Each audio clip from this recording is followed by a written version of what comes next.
आप सभी को जय मसीह की आप सभी का स्वागत है। तो मित्रों, कल्पना कीजिए कि एक ऐसा समय जब यरूशलेम पर संकट के बादल मंडरा रहे थे। अश्शूर का राजा सेनखेरिब अपनी विशाल सेना के साथ यरूशलेम को घेर चुका था। चारों ओर डर और आतंक का माहौल था। लेकिन इन सब के बीच एक राजा ऐसा था जिसने अपने विश्वास, प्रार्थना और अद्भुत नेतृत्व से इतिहास में अपना नाम अमर कर दिया। यह कहानी है यहूदा के राजा हिजकिय्याह की, जिसने अपने विश्वास से असंभव को भी संभव कर दिखाया। उन्होंने न केवल अपने राज्य को संकट से बाहर निकाला, बल्कि पूरे संसार को यह दिखा दिया कि विश्वास और प्रार्थना में कितनी शक्ति होती है। यहूदा के राजा हिजकिय्याह की यह कहानी केवल एक ऐतिहासिक घटना नहीं है, बल्कि विश्वास, संघर्ष और चमत्कार की एक प्रेरणादायक यात्रा है। जब यरूशलेम के चारों ओर अंधेरा घिरा हुआ था, तब अश्शूर का राजा सेनखेरिब अपनी विशाल सेना के साथ यरूशलेम के द्वारों तक पहुंच चुका था और यरूशलेम के लोग भय और निराशा में डूबे हुए थे। लेकिन इसी अंधकार के बीच हिजकिय्याह ने अपने विश्वास और परमेश्वर पर निर्भरता से न केवल अपने राज्य को बचाया, बल्कि इतिहास में एक अमर की कहानी भी लिखी। तो पूरी कहानी क्या है, इस वीडियो में हम विस्तार से जानेंगे। लेकिन आगे बढ़ने से पहले इस वीडियो को एक लाइक करके चैनल को सब्सक्राइब जरूर कीजिए और साथ ही हल्लेलुया या आमेन जरूर कमेंट करिए, क्योंकि आपका एक कमेंट और सपोर्ट हमें प्रेरित करता है कि हम परमेश्वर के वचन को और भी अधिक लोगों तक पहुंचा सके। तो चलिए इस दिव्य कथा को शुरू करते हैं। हिजकिय्याह का जन्म उस समय हुआ जब यहूदा पर राजा आहाज का शासन था। आहाज ने मूर्ति पूजा और अन्य अनुचित प्रथाओं को अधिक बढ़ावा दिया, जिससे यहूदा के लोग परमेश्वर से दूर हो गए।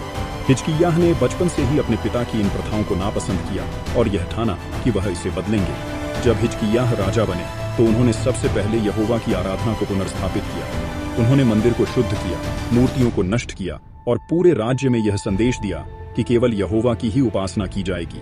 इस बदलाव ने लोगों को फिर से परमेश्वर के करीब ला दिया। लेकिन यह परिवर्तन आसान नहीं था, क्योंकि राजा हिजकिय्याह को अपने ही दरबार में कई विरोधियों का सामना करना पड़ा। लेकिन इसके बावजूद भी वह डटे रहे। फिर भी यहूदा में शांति का समय ज्यादा लंबा नहीं चला, क्योंकि अश्शूर का राजा सेनखेरिब, जिसने कई देशों को अपने अधीन कर लिया था, अब उसने यहूदा की ओर कदम बढ़ाया। उसने यरूशलेम के चारों ओर अपनी सेना तैनात कर दी और अपने दूतों के माध्यम से धमकी भरे संदेश भेजने लगा। उन्होंने संदेश में भेजा कि तुम्हारा परमेश्वर तुम्हें बचा नहीं पाएगा।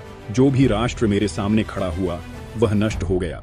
समर्पण कर दो, अन्यथा तुम्हारे शहर को मिटा दिया जाएगा। यरूशलेम के लोग भयभीत थे, लेकिन हिजकिय्याह ने डर के आगे घुटने नहीं टेके। उन्होंने तुरंत यरूशलेम के मंदिर में जाकर परमेश्वर के सामने प्रार्थना की।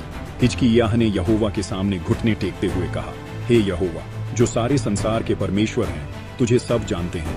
तूने स्वर्ग और पृथ्वी की सृष्टि की। हमें इन अश्शूरियों के हाथ से बचा, ताकि सारी दुनिया जान सके कि केवल तू ही सच्चा परमेश्वर है। यह प्रार्थना केवल शब्दों का समूह नहीं थी, बल्कि यह विश्वास और नम्रता से भरी पुकार थी। हिजकिय्याह की प्रार्थना का उत्तर परमेश्वर ने भविष्यवक्ता यशायाह के माध्यम से दिया।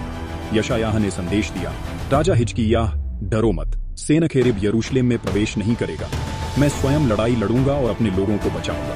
यह संदेश सुनकर हिजकिय्याह का विश्वास और भी मजबूत हो गया। रात का समय था और अश्शूर की सेना अपने शिविरों में सो रही थी। तभी अचानक एक अदृश्य शक्ति ने शिविर को घेर लिया। परमेश्वर ने अपने दूत को भेजा और एक ही रात में 185,000 सैनिक मारे गए। सुबह जब सेनखेरिब जागा तो उसने अपनी सेना को नष्ट पाया। वह भयभीत होकर निनवे लौट गया और वहां उसकी हत्या कर दी गई। यरूशलेम के लोग इस चमत्कार को देखकर चकित रह गए। यह परमेश्वर की शक्ति और प्रार्थना की महिमा का प्रमाण था। कुछ समय बाद हिजकिय्याह गंभीर रूप से बीमार पड़ गए। उनकी हालत इतनी खराब थी कि भविष्यवक्ता यशायाह ने उन्हें बताया कि उनकी मृत्यु निकट है। लेकिन हिजकिय्याह ने हार नहीं मानी। उन्होंने दीवार की ओर मुंह किया और यहोवा से गिड़गिड़ाकर प्रार्थना की, हे यहोवा, मैंने सदा तेरे सामने सच्चाई और पूर्ण हृदय से चलने का प्रयास किया है। मुझ पर दया कर और मेरी प्रार्थना सुन। और तब परमेश्वर ने उसकी प्रार्थना सुनी और यशायाह को संदेश दिया कि हिजकिय्याह की उम्र में 15 साल और जोड़े गए हैं। राजा हिजकिय्याह ने अपने इन 15 वर्षों का उपयोग अपने राज्य को और मजबूत करने में किया। उन्होंने परमेश्वर की स्तुति की और अपने अनुभवों को लोगों के साथ साझा किया। उनकी मृत्यु के बाद यहूदा के लोग उनके अद्भुत कार्यों और परमेश्वर में उनके विश्वास को याद करते रहे। हिजकिय्याह की कहानी केवल एक ऐतिहासिक घटना नहीं है, यह हमें सिखाती है कि प्रार्थना में शक्ति है और विश्वास असंभव को भी संभव कर सकता है। जब भी हम अपने जीवन में किसी संकट का सामना करें, तो हमें हिजकिय्याह की तरह अपने घुटनों पर झुककर प्रार्थना करनी चाहिए, क्योंकि परमेश्वर हमेशा अपने लोगों की पुकार सुनते हैं। जब यशायाह ने सेनखेरिब के विनाश का संदेश दिया, तो उन्होंने केवल यह नहीं कहा कि परमेश्वर लड़ाई लड़ेगा, उन्होंने यह भी कहा यह युद्ध केवल भौतिक नहीं है, यह आध्यात्मिक है। जो लोग विश्वास करेंगे वे बचाए जाएंगे, लेकिन जो परमेश्वर को ठुकराएंगे वे अपने भय में ही मर जाएंगे। यह संदेश केवल यरूशलेम के लिए नहीं था, बल्कि पूरी दुनिया के लिए था। जब सेनखेरिब ने धमकियां दी तो केवल हिजकिय्याह ही नहीं बल्कि पूरे यरूशलेम के लोग हिल गए थे।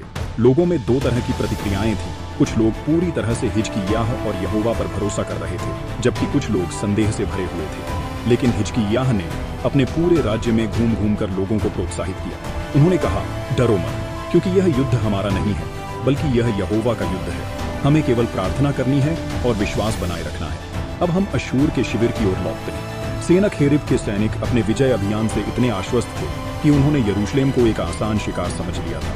लेकिन शिविर में एक अजीब सी बेचैनी थी, और यह बेचैनी सैनिकों को रह रहकर अज्ञात का भय महसूस करा रहा था। कुछ लोगों ने सपने में आग के घेरे और एक चमकदार पुरुष को देख लिया था, लेकिन सेनखेरिब ने इसे अफवाह मानकर अनदेखा कर दिया। लेकिन एक रात जब अंधेरा पूरी तरह छा गया तो परमेश्वर का दूत स्वर्ग से उतरा। उस रात को एक रहस्योद्घाटन के रूप में वर्णित किया जा सकता है। यरूशलेम की पहाड़ियों पर गहरी शांति थी, लेकिन अश्शूर के शिविर में हलचल मची हुई थी।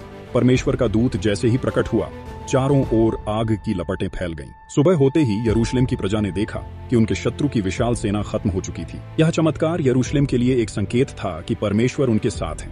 कुछ समय बाद जब सब कुछ शांत हो गया तो हिजकिय्याह एक गंभीर बीमारी से पीड़ित हो जाते हैं। यह बीमारी केवल शारीरिक नहीं थी, बल्कि यह उनकी आत्मा की परीक्षा थी। उनके मन में सवाल उठे, क्या मेरा समय पूरा हो गया है? क्या यहूदा के लिए मेरी भूमिका समाप्त हो गई है? लेकिन हिजकिय्याह की इस अवस्था में यशायाह उनके पास आए और उन्होंने कहा, यह समय तुम्हारे लिए एक नया अध्याय शुरू करने का है।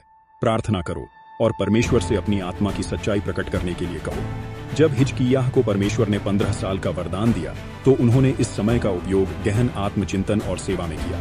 उन्होंने अपने राज्य को न केवल भौतिक रूप से मजबूत किया, बल्कि आध्यात्मिक रूप से भी सशक्त बनाया।